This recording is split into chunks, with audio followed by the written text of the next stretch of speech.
Before I knew it, the time had passed quite a while and I could see the sunset already. I told my daughter it was time to get out of the sea. At that moment, I didn't have a good feeling about everything that was going to happen. My husband, Bill, and my mother-in-law, Lily's luggage was gone. Then, I heard the sound of a boat going forward with its engines roaring. What? To my surprise, Bill had got on the boat and left me and my daughter by the sea. Hey, why are you leaving us? I swam up to the boat in a panic, but even though it was a small boat, I couldn't catch up to it. And there was a possibility that I might get hurt if I tried to reach for the boat. It's not like we're related by blood anyways, so this should be fine. When I got close to the boat, I suddenly heard Bill saying that, and I was so stunned. Then Lily looked out from the boat and said while laughing, "Ha! Look at that dumb face." Bill looks at me with disdain. And then the boat left me and my daughter behind.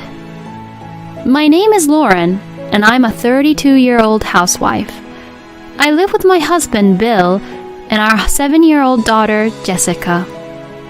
Jessica is always working hard in her studies and sports, and she also practices hard every day for her piano lessons, which she has been learning since she was 5 years old.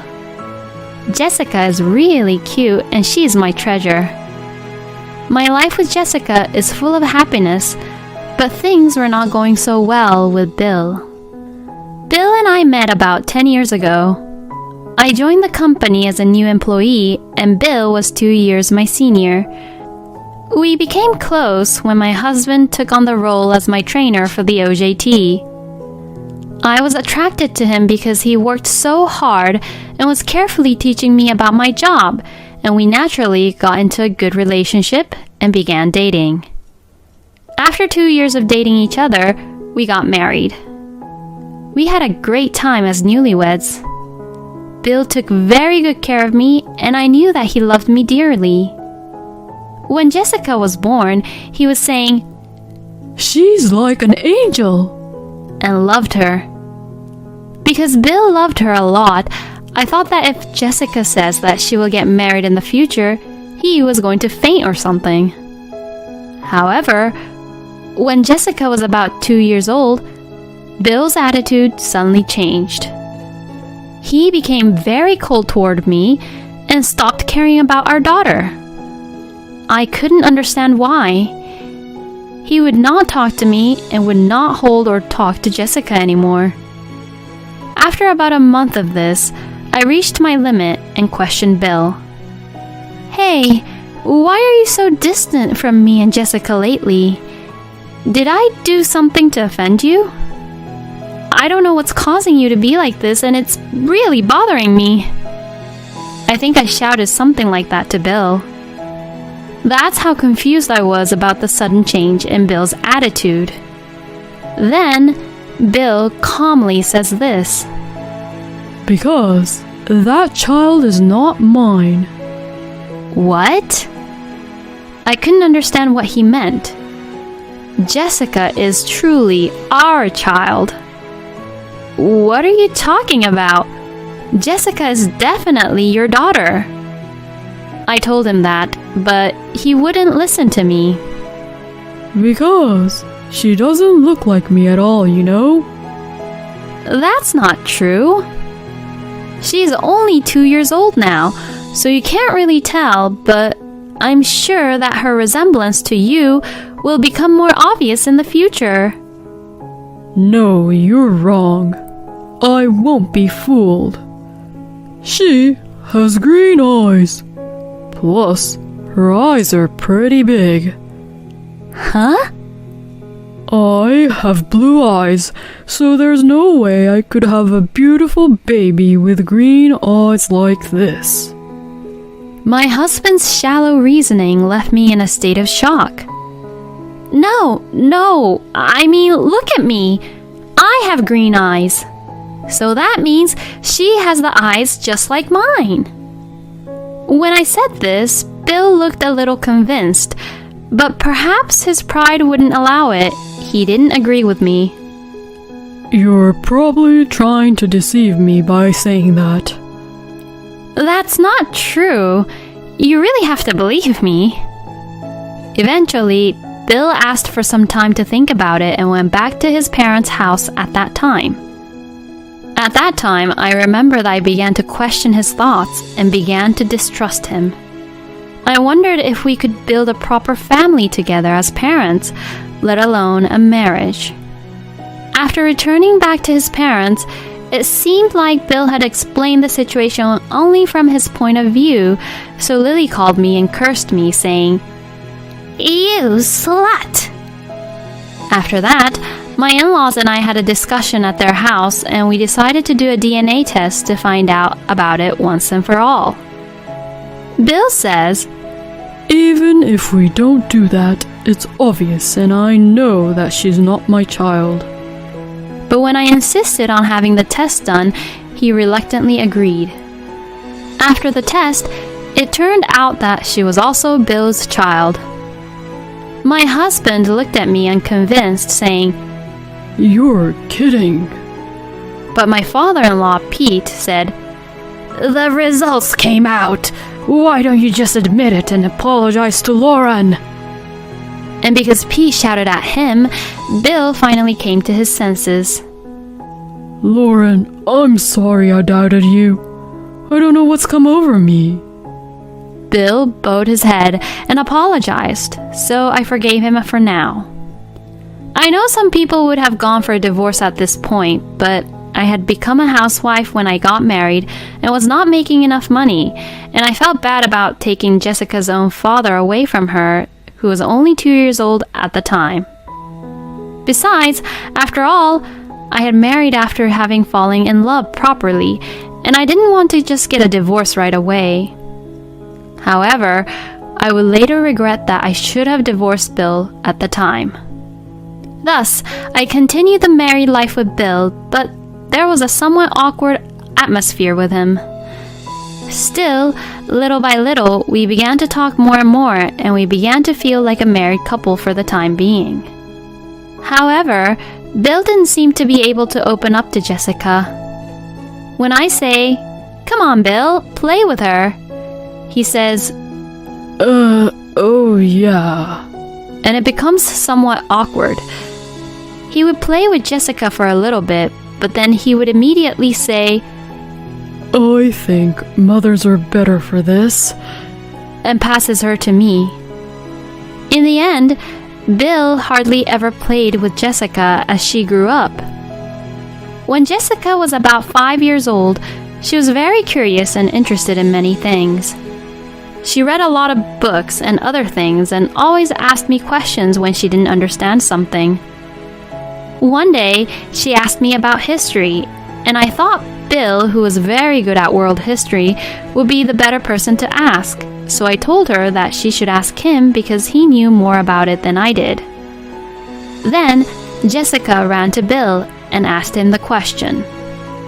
I went out of my way to help improve the relationship between Bill and Jessica, but he turned her away by saying, You'd get a better answer if you ask your mother. Jessica got confused and asked, Well, who should I ask? I went over to Bill and said, Hey, Jessica is asking you, so you should pay more attention to her. To this, Bill says, You're there for this kind of thing, so if you're there, then there's no need for me. I was indeed appalled to hear him say that. I wondered why he was so reluctant to spend time with Jessica. Jessica also seemed a little lonely because she was not being cared for by her father. I tried to find a way to make our family closer, but Bill would not make time for the family. Jessica is working hard at piano and studying, partly because she is a hard worker, but also because she wanted her father to pay attention to her. My frustration towards Bill grew, and one night, I took out my frustration on him. That's enough. Why are you trying to avoid Jessica? She's trying so hard to get along with her father. You haven't even come to her piano recital, not once. Even when I get angry with Bill, it's as if I'm trying to get him to do something he doesn't want to do. Then Bill just says, I'm letting her do whatever she wants, so I am fulfilling my role as a father. You're too cold to your own daughter. When I told him that, he said, I do wonder if she really is my child. Huh? What the hell are you talking about? We had the DNA test. Even though I said that, Bill still looked unconvinced and just went back to his room. How on earth could I get Bill to change his mind?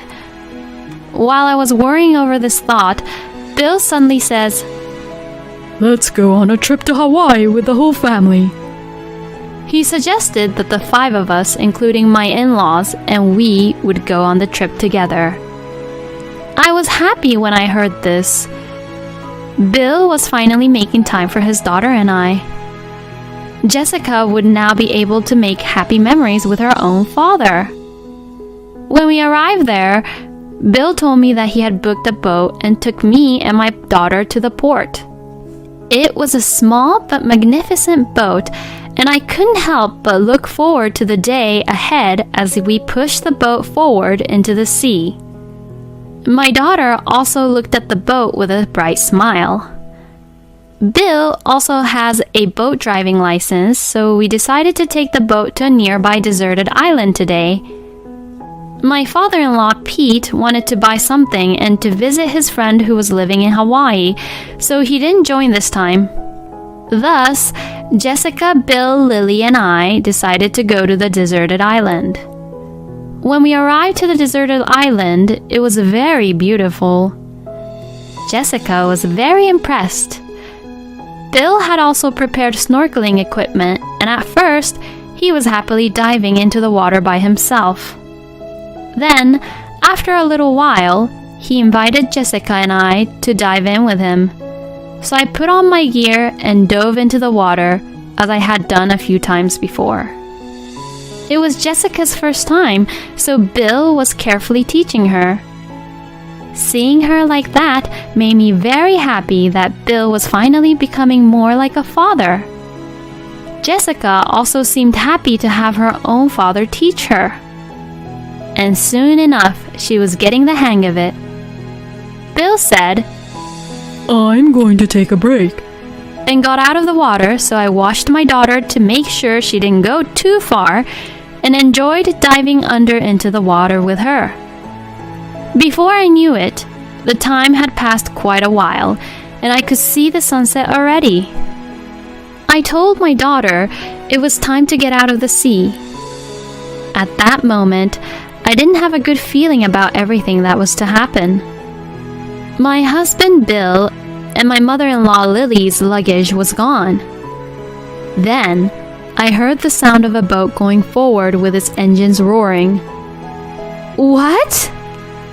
To my surprise, Bill had got on the boat and left me and my daughter by the sea. Hey, why are you leaving us? I swam up to the boat in a panic, but even though it was a small boat, I couldn't catch up to it. And there was a possibility that I might get hurt if I tried to reach for the boat. It's not like we're related by blood anyways, so this should be fine. When I got close to the boat, I suddenly heard Bill saying that, and I was so stunned. Then, Lily looked out from the boat and said while laughing, "Ha! Look at that dumb face." Bill looks at me with disdain. And then the boat left me and my daughter behind. I quickly returned to the island and ran over to Jessica. Jessica looked terrified. "Were we stranded here?" I hugged Jessica, who was about to cry, and rubbed her back, telling her that everything would be all right. But it is hopeless to be stranded in a deserted island. Fortunately, I had portable food in my bag, which would last at least a day or two, but not for a long period of time. Maybe someone would notice about us. With Jessica being there, I was able to keep my cool. Let's warm up for now. We could catch a cold since we were both wet from snorkeling in the water. I wiped Jessica's hair and body thoroughly with a towel I had brought and dressed her. And together, we brought a number of thin tree branches and gathered dead leaves to make a fire. I was glad I had brought a lighter for something. As I lit the fire with the lighter, it gradually spread to the dead leaves and tree branches. In this way, we managed to warm ourselves. But what if help never came? I couldn't shake the feeling of anxiety. It was at that time, about 2 hours after Bill left us, a small boat came towards us. I stood up hurriedly, waved my hands, and shouted, "Help!" over and over again. The boat stopped near us, and the owner of the boat came over to us. Are you okay? He called out to us and motioned for us to get on the boat. The man was a staff member of the boat shop that lent the boat to Bill. While we were on the boat, the man began to explain. The man said that when Bill returned the boat to him, Bill and Lily had left immediately, and right after, he suddenly thought that the number of people who had returned was not right. That made him worry, which is why he came over to the island to check. I was so relieved that I burst into tears. Jessica was sleeping in my arms, probably because she was exhausted from fear. We made it safely back to the island where our hotel was located, and after thanking the people who came to help us, Jessica and I headed back to the hotel. When I got to the hotel, I met Pete in the lobby. Oh, Lauren, aren't you with my son and wife? Pete came over to see me, but when he saw how tired I looked, he immediately realized that something was wrong. Let's sit over there in the lounge, he says, and as we sat down, he listened to what I had to say. I told him that today we were left behind and that Bill has been cold towards Jessica for some time. After listening to me, Pete bowed his head and apologized to me. He told me that he would never forgive what Bill and Lily had done to us. When I think about it, Pete was the only one who always tried to confirm the truth when Bill suspected that Jessica wasn't his child, and Pete always loved his grandchild. He was my only ally. Pete says, "Let's teach them a lesson." I agreed and went with him to the front desk of the hotel. Fortunately, Bill and Lily had not come back to the hotel yet, as they were probably having dinner somewhere. Since I was the one who made the reservation to the hotel, I canceled my stay. Now, Bill and Lily wouldn't be able to stay here. Pete was planning to stay at his friend's place who lives around here, and he was going to wait for us at the hotel to tell us about it. So, Pete says, Lauren, you should come with me, and took Jessica and I to his friend's house. His friend also had his wife, and they both welcomed us at their place. By that time, Jessica had woken up and was eating a home-cooked meal prepared by them. Then, I got a call that Bill and Lily had been caught by the police. This is because they had made a big fuss about not being able to check in at the hotel. The front desk rushed to report the incident, and the police rushed to the hotel, but they protested aggressively, saying, "We made a reservation." Bill and Lily probably protested because they didn't want to be taken advantage of, but if you don't obediently follow the police instructions, you'll be arrested. They asked Pete and I's help, but we refused. I told the police that the two had left Jessica and I on a deserted island.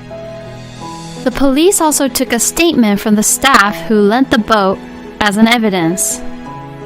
As a result, Bill and Lily was both charged with a crime and were in quite a difficult situation. My husband panicked and managed to get a lawyer, but he had to pay a large bail amount and lost thousands of dollars overnight. Moreover, they were in jail for several days until they were released on bail, and both Bill and Lily were exhausted physically and mentally. It's a great feeling to get back to them like this. Because if the boat staff had not come at that time, Jessica and I would have suffered much worse. Jessica and I returned home ahead of the others, packed our belongings, and went back to my parents' house. Then, I confronted Bill, who returned right after us, with divorce papers through my lawyer, and also demanded alimony for the emotional distress he had caused my daughter and I. At that time, I asked him through my lawyer why he did what he did, and why he didn't pay any attention to his own daughter until now. According to the lawyer, Bill told me that he has suddenly lost all love for our daughter once he suspected that she was not his child. I was appalled and shocked to hear this. Even though a proper DNA test had been done, he still couldn't believe that Jessica was his own child. I regretted a little that I should have separated Jessica from such a horrible father way earlier. Bill was left to pay alimony and child support to me after the divorce, which left him in debt. Furthermore, I reported this incident to my former boss, who still works for the same company, so Bill's disgusting behavior quickly spread throughout the company, and he was identified as the guy who tried to leave his wife and child to die, and now it seems like he is feeling very ashamed of himself. He's now in debt, so he can't really quit work, and the stress is getting to him. And Pete divorced Lily because of this incident. Lily, who had been living on Pete's salary, was thrown out of the house without a job, and she panicked and asked Bill for help, but he refused, saying that he could not afford it, so she is now living in a rundown apartment while working a part-time job. Meanwhile, I got a new job, rented an apartment just big enough for the two of us, and started living with Jessica. Jessica doesn't even think of Bill as her father anymore, and she gives all her affection and love to me. She practices on the piano every day and says things like, "I'm going to win the next competition for you, Mommy." I'm going to work hard and earn money so that Jessica, who is so lovely and kind, can do what she loves with all my power. Leaving them on a deserted island is definitely a crime. I think Bill and Lily should be in jail. But I am so glad that Pete was a decent man. I hope Lauren will continue to be happy with her daughter, Jessica. Thank you for watching until the end. Please subscribe to our channel. See you in our next video.